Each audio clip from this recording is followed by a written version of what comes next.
بسم اللہ الرحمن الرحیم۔ میں ہوں راشد اعوان اور آپ دیکھ رہے ہیں خبر بصر۔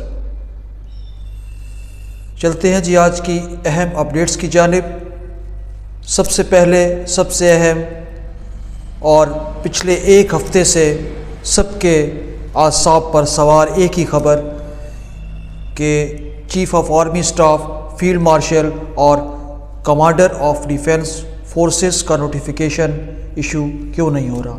تو چلے بھی آؤ کہ گلشن کا کاروبار چلے، تو وہ نوٹیفیکیشن اب رات کو تقریباً 10 بجے صدر مملکت آصف علی زرداری صاحب نے سائن کر دیا ہے۔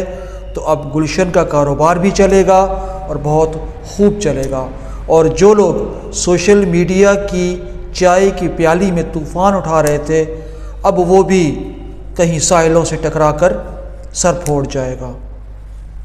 پچھلے 5 یا 6 دنوں میں جو کچھ ہوا، جتنا ہوا، جیسا ہوا، اس میں سب کی یہی خواہش، یہی توقع کہ یہ نوٹیفیکیشن چونکہ لیٹ ہو رہا ہے تو شاید سیاسی اور فوجی قیادت میں کچھ تلخیاں، کچھ دوریاں ہیں، اور شاید یہ سیم پیج پر نہیں رہے، لیکن ایسا کچھ بھی نہیں ہوا۔ سیم پیج وہی ہے، تمام باتیں بحسن و خوبی طے پا چکی، اور اب پاکستان ایک نئی اڑان کی جانب زقند بھرے گا انشاءاللہ۔ کل ایک دلچسپ صورتحال تقریباً 6 بجے کے قریب پیدا ہوئی، جب جیو ٹیلی ویژن نیٹ ورک نے ایک جعلی نوٹیفیکیشن چلا دیا۔ اعزاز سید صاحب کی رپورٹنگ تھی، اور پھر وزیر اطلاعات نے پریس کانفرنس میں کہا کہ نہیں، نوٹیفیکیشن نہیں آیا۔ صحافیوں نے پوچھا کہ یہ نوٹیفیکیشن جعلی ہے، جعلی تو آ گیا ہے، اصلی کب آئے گا؟ تو کہنے لگے کہ جعلی آ گیا ہے تو اصلی بھی آ جائے گا، اور وہ اصلی پھر تقریباً 10 بجے آ بھی گیا۔ تو جیو نے خیر اس پہ معذرت بھی کر لی، اور اب پتہ نہیں یہ جعلی خبر پیش کیوں کی تھی، یہ تو جیو والے ہی بتائیں گے۔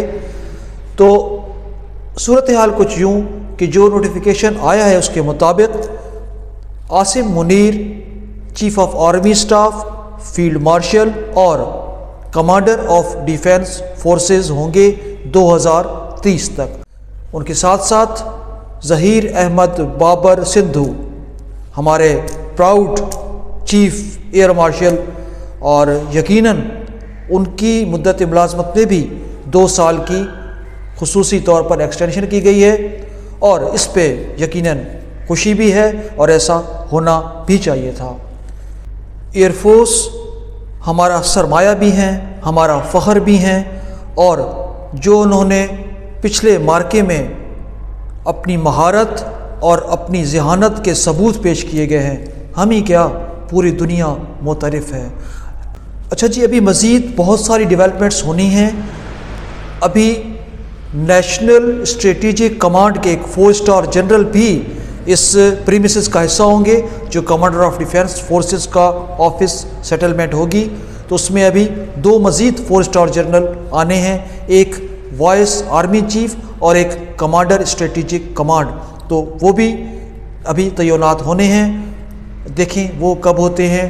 اور وہ جس وقت جو فیلڈ مارشل صاحب ہیں وہ ایک سمری بھیجیں گے، اور پھر وزیر اعظم صاحب اس کی منظوری دے دیں گے۔ تو اس طرح یہ پوری ایک چین، ایک پوری کمانڈ مکمل ہو جائے گی، اور اس لحاظ سے یہ بہت بہتر ہے کہ کم از کم ایک اسٹیبلٹی، ایک اسٹرینتھ ضرور نظر آ رہی ہے، اور اس کا پچھلے کہہ لیں کہ 1 سال یا 1.5 سال میں جو ایک لیک تھا وہ اب پورا ہوتا نظر آ رہا ہے، اور یہ پاکستان کے لیے بھی بہتر ہے، اور اللہ کرے کہ پاکستانیوں کے لیے بھی بہتر ہو، تو انشاءاللہ ہوگا۔ اچھی امید رکھنی چاہیے، اچھا ہوتا ہے۔ پچھلے دنوں سینیٹر عرفان صدیقی صاحب کا انتقال ہو گیا، تو ان کی جگہ مسلم لیگ نون نے عابد شیر علی صاحب کو سینیٹ کا ٹکٹ دینے کا فیصلہ کیا ہے۔ ضرور سینیٹ کا ٹکٹ دیں، اور چونکہ آپ کی اکثریت ہے مسلم لیگ نون کی، تو وہ سمجھے سینیٹر تو بن ہی جائیں گے۔ عابد شیر علی صاحب فیصل آباد سے الیکشن ہارے، ان کو اب سینیٹر بنا دیا جائے گا۔ رانا ثناء اللہ خان صاحب فیصل آباد سے الیکشن ہارے، ان کو مشیر سیاسی امور برائے وزیر اعظم بنا دیا گیا۔ فیصل کریم کنڈی پیپلز پارٹی کے، وہ خیبر پختونخوا سے الیکشن ہارے، ان کو پورے صوبے کا گورنر بنا دیا گیا۔ تو یہاں پر یہ دیکھنے میں آ رہا ہے کہ الیکشن ہارنا کچھ زیادہ فائدہ مند ہوتا جا رہا ہے۔ کوئی بات نہیں جی، خرد کا نام جنوں رکھ دیا، جنوں کا خرد، جو چاہے آپ کا حسن کرشمہ ساز کرے۔ چلتے ہیں جی اگلی خبر کی جانب، اور وہ انڈیا سے لے لیتے ہیں۔ انڈیا کی سب سے بڑی فضائی کمپنی انڈیگو، اس کے 1200 فلائٹس کینسل کر دی گئی ہیں کل کی تاریخ میں۔ ہزاروں مسافر خوار ہوئے اور ایئرپورٹس پہ شدید ہنگامہ آرائی۔ وجہ ٹیکنیکل ڈسٹربنس اور کچھ دیگر انتظامی معاملات۔ تو یہ جو جہازوں کا معاملہ ہے، یہ انڈیا کے لیے بہت برا ثابت ہو رہا ہے، چاہے ان کے پیسنجرز ایئر کرافٹ ہوں اور چاہے فائٹر جیٹ، دونوں ہی۔ تو اب انڈیا کے جو یہ 1200 فلائٹس کینسل ہو گئی ہیں، ان کی جو سول ایویشن اتھارٹی ہے، اس نے نہ تو کوئی معذرت کی ہے اور نہ کوئی شرمندگی کا اظہار۔ 4 دسمبر کو صدر پیوٹن کا دورہ تھا انڈیا کا، جو کل شروع ہو گیا ہے، کل وہ آئے، 1 دن کا دورہ تھا، آج واپس چلے جائیں گے۔ تو انڈیا اور روس کے درمیان اس وقت 2 باتیں طے پانی ہیں، ایک ایئر ڈیفنس سسٹم S-400 اور ایک سخوئی 57۔ یہ 2 ڈیلز متوقع ہیں۔ انڈین میڈیا صدر پیوٹن کے اس دورے کو بہت ہی ہائی پروفائل لے رہا ہے اور توقعات کر رہا ہے کہ انڈیا اور روس کے درمیان بہت زیادہ معاملات بہتر ہونے جا رہے ہیں۔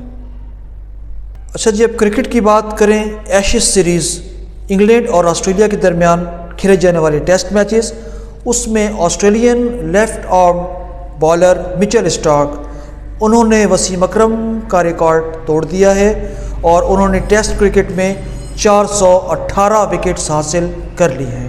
وسیم اکرم کی وکٹس 414 تھی، لیکن مچل اسٹارک کا کہنا کہ وسیم اکرم لیفٹ آرم بالنگ میں اب بھی مجھ سے زیادہ بہتر ہیں، ان کا بڑا پن ہے جی۔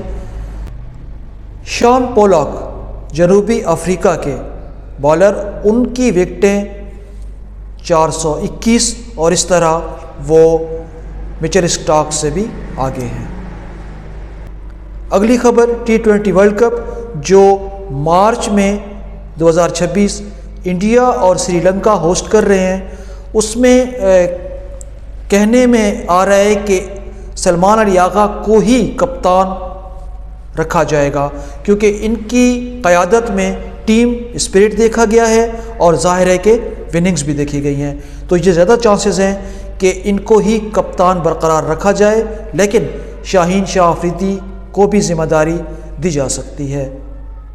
T20 ورلڈ کپ 2026 مارچ میں جو سری لنکا اور انڈیا میں ہوسٹ ہو رہا ہے، پاکستان اپنے سارے لیگ میچز سری لنکا میں کھیلے گا، لیکن فائنل میں اگر پہنچ پایا تو فائنل بھارت میں احمد آباد میں کھیلا جائے گا۔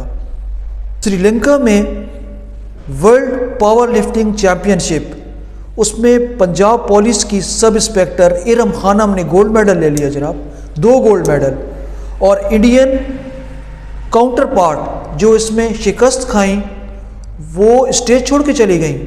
انتظامیہ نے دوبارہ بلایا کہ بھائی گروپ فوٹو تو بنوا لو، تو وہ دوبارہ بلوائی گئیں اور پھر ریمپ پہ کھڑا ہو کے ان کے گروپ فوٹو لیا گیا۔ تو ارم خانم صاحبہ مبارکباد۔ اور اب چلتے چلتے آخر میں ایک بہت اہم خبر کہ آج 5 دسمبر تقریباً سپہر 3 بجے ISPR کے ڈائریکٹر جنرل ایک پریس کانفرنس کریں گے۔ تو یہ ابھی ٹکر میں نے دیکھا تو میں نے کہا میں اپڈیٹ کر دوں، تو 3 بجے کا ٹائم متوقع ہے، دیکھتے ہیں پریس کانفرنس میں کیا کہا جاتا ہے۔ اب تک کے لیے اتنا ہی، ہمیں اجازت دیجیے۔ پاکستان زندہ باد۔